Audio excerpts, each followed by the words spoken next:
mengklasifikasikan apakah kegiatan atau perilaku tersebut termasuk kode etik atau tidak.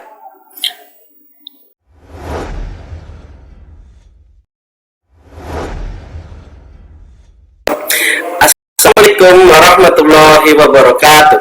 Kembali lagi dengan saya di channel Ahmad Iqbal Fauzi. Pada video hari ini kita akan belajar tentang soal HOTS TWK CPNS 2023 dengan materi integritas. Teman-teman, di video kali ini saya membahas 5 soal dan pembahasan. Sebelum itu, teman-teman perlu diketahui bahwa nanti ada beberapa peraturan yang teman-teman bisa ikuti. Yang pertama, silakan pause video untuk berpikir jawaban.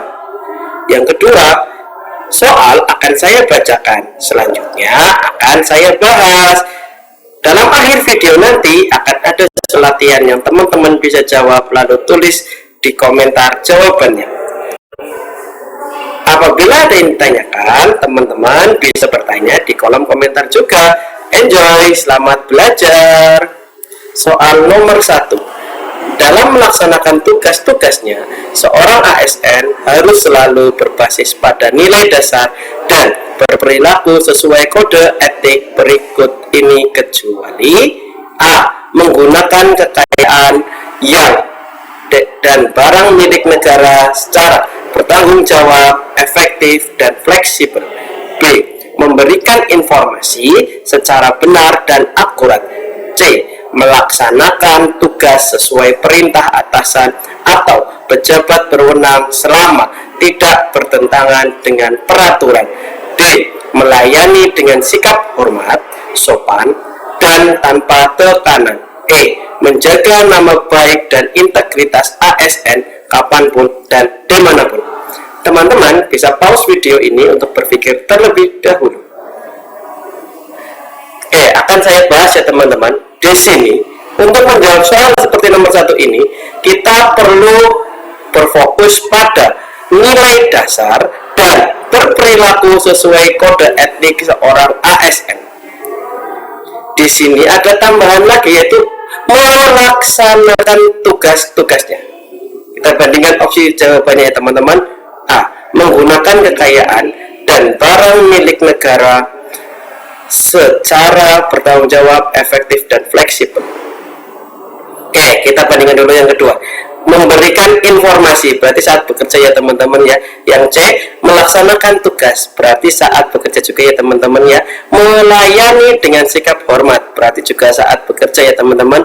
Dan yang E. Menjaga nama baik dan integritas kapanpun dan dimanapun, ini juga saat bekerja berarti ya teman-teman. Berarti yang paling berbeda karena di sini kecuali adalah yang A. Menggunakan kekayaan dan barang milik negara secara bertanggung jawab, efektif, dan fleksibel.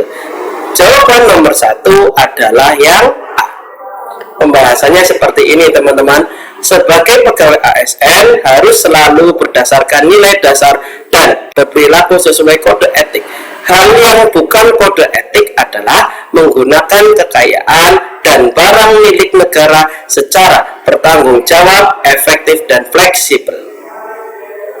Kita lanjutkan ya teman-teman. Untuk nomor 2. Pemimpin adalah seorang yang mampu memprakarsal tingkah laku sosial dengan mengatur, mengarahkan, mengorganisir upaya orang lain melalui prestis, kekuasaan, dan posisi karakter yang mampu diteladani oleh orang lain. Dengan demikian, seorang pemimpin yang baik menurut Pancasila adalah seorang pemimpin yang mampu mentransformasikan A. Nilai agama dan nilai kemanusiaan. B. Nilai budaya dan nilai kemanusiaan. C. Nilai luhur Pancasila dan keadilan. D. Nilai luhur Pancasila dan rasa nasionalisme tinggi. E. Nilai agama dan nilai luhur Pancasila. Teman-teman, dalam menjawab soal nomor 2 seperti ini, yang perlu kita ketahui atau cara berpikirnya adalah kita memposisikan diri sebagai seorang pemimpin, di mana pemimpin yang mampu mentransformasikan ini harus mempunyai yang pertama nilai agama, agar keputusan yang diambilnya itu dia berdasarkan agamanya atau kebaikan. Nah, terus nilai kedua apa? Apakah kemanusiaan, apakah budaya, apakah keadilan, atau nasionalisme tinggi, atau malah nilai luhur Pancasila? Jika kita bandingkan nilai budaya, nilai kemanusiaan, nilai keadilan, dan nilai rasa nasionalisme tinggi ini adalah nilai luhur dari Pancasila. Sehingga jawaban yang tepat adalah E, nilai agama dan nilai luhur Pancasila. Pembahasannya, seorang pemimpin yang baik menurut Pancasila adalah seorang pemimpin yang mampu mentransformasikan nilai-nilai agama dan nilai luhur Pancasila dan budaya bangsa dalam kehidupan sehari-hari. Hal ini memberikan identitas dan martabat sebagai bangsa yang beradab serta berpribadian yang religius. Oke teman-teman, kita lanjut ke soal nomor 3 ya.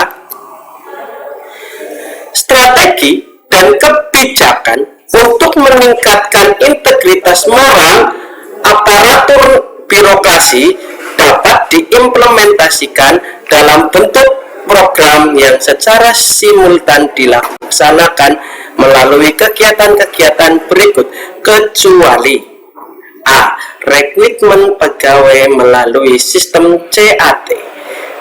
B. Pelaksanaan pendidikan pelatihan fungsional. C. Penegakan disiplin melalui sistem reward and punishment.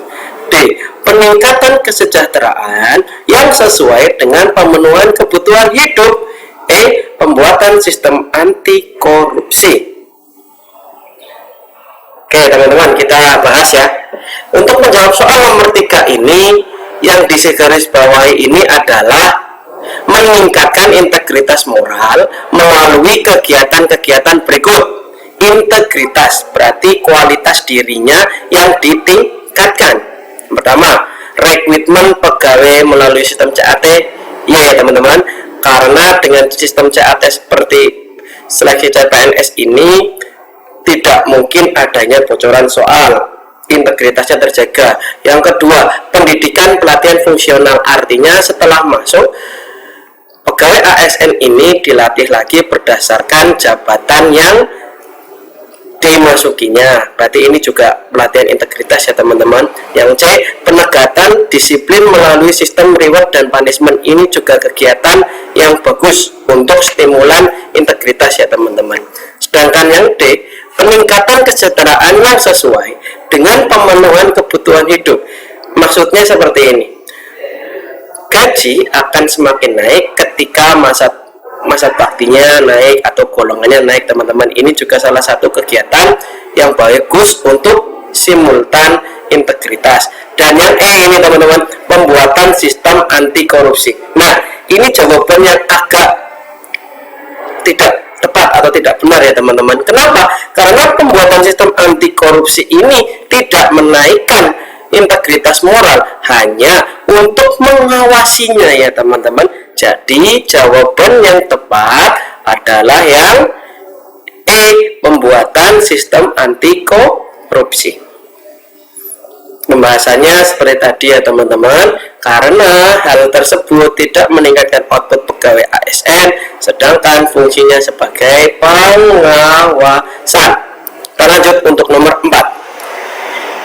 Dalam melaksanakan tugasnya dalam pemerintahan, setiap pegawai wajib berpikir, berkata, berperilaku, dan bertindak dengan baik dan benar, dan mengikuti kode etik dan mengikuti kode perilaku integritas berikut ini, kecuali tidak menunjukkan gaya hidup hedonisme di depan sesama pegawai. B. Tidak dengan sengaja bersikap, berkata, dan berperilaku tidak sesuai dengan identitas seksual yang bersangkutan. C. Senantiasa bijak dalam penggunaan sosial media. D. Tidak memasuki tempat yang dipandang tidak pantas secara etika dan moral yang berlaku di masyarakat. E. Menyelesaikan tugas secara bertanggung jawab hingga tuntas.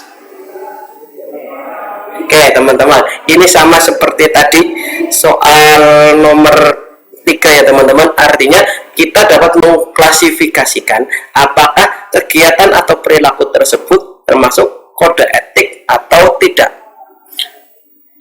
Di sini yang ditekankan adalah berpikir, berkata, berperilaku, dan bertindak. Menunjukkan gaya hidup hedonisme, tidak menunjukkan gaya hidup hedonisme di depan pegawai. Ini berarti termasuk salah satu berperilaku ya teman-teman. Yang kedua, tidak sengaja bersikap, berkata, berperilaku, berarti termasuk ke dalam sini ya teman-teman. Yang ke-C, senantiasa bijak dalam penggunaan sosial media. Berarti ini juga termasuk ya teman-teman ya dalam kriteria kode etik dan mengikuti kode perilaku integritas. Senantiasa bijak dalam penggunaan sosial media juga termasuk ya teman-teman, karena ini juga termasuk berperilaku. Yang opsi D, tidak memasuki tempat yang dipandang tidak pantas secara etika dan moral yang berlaku di masyarakat. Ini juga betul ya teman-teman. Dan yang E ini yang agak beda sendiri, menyelesaikan tugas secara bertanggung jawab hingga tuntas. Ini bukan merupakan kode etik dalam berpikir, berkata, berperilaku, dan bertindak. Ini merupakan adalah kewajiban dari pegawai ASN. Penjelasannya seperti ini, menyelesaikan tugas secara bertanggung jawab hingga tuntas bukan termasuk kode etik dan mengikuti kode perilaku integritas. Selanjutnya nomor 5, berikut ini yang termasuk permasalahan integritas internal yang sering ditemui di lingkungan kerja pegawai birokrasi adalah: A. Pemerasan pegawai yang meminta uang di luar ketentuan saat mengakses layanan. B. Memberikan hadiah kepada petugas untuk mempermudah layanan. C. Meminta calo untuk membantu mempercepat pelayanan masyarakat. D. Menerima pegawai berdasarkan hubungan kekeluargaan. E. Belum adanya sistem perlindungan bagi whistleblower kasus-kasus KKN di lingkungan kerja. Opsi jawaban A sampai E ini merupakan permasalahan integritas teman-teman.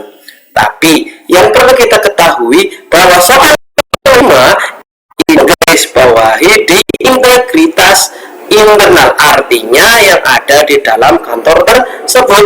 Apabila kita mencermati, maka permasalahan A, B, C ini adalah bukan internal tapi eksternal, di mana seringnya kita sebagai pegawai birokrasi yang mendapatkan hadiah, mendapatkan uang dan lain sebagainya, atau orang-orang menggunakan calo. Tetapi ketika opsi jawabannya yang D, ini merupakan integritas internal. Kenapa? Karena menerima pegawai berdasarkan hubungan kekeluargaan ini merupakan pelanggaran KKN, yang dimana salah satu permasalahan yang ada di integritas internal. Sedangkan yang E adalah pernyataan belum adanya perlindungan.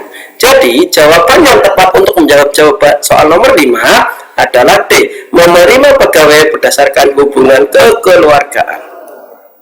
Pembahasannya seperti ini. Salah satu permasalahan integritas yang sering ditemui di lingkungan kerja pegawai birokrasi adalah ketika pegawai ASN menerima pegawai berdasarkan hubungan kekeluargaan. Ya teman-teman, videonya saya kira cukup sampai sini dulu. Insya Allah tiap hari akan saya upload soal-soal untuk latihan SKD kita bersama. Ini ada latihan, silakan dikerjakan lalu di komentar tentang jawabannya. Apabila ada kata-kata yang kurang berkenan, saya mohon maaf. Sekali lagi tolong komen agar saran membangun tetap ada di channel saya ini dan bisa berkembang dan bisa untuk belajar kita bersama-sama. Semoga kita semua diberkahi menjadi CPNS tahun ini. Sampai bertemu di lain video. Semangat belajar. Assalamualaikum warahmatullahi wabarakatuh.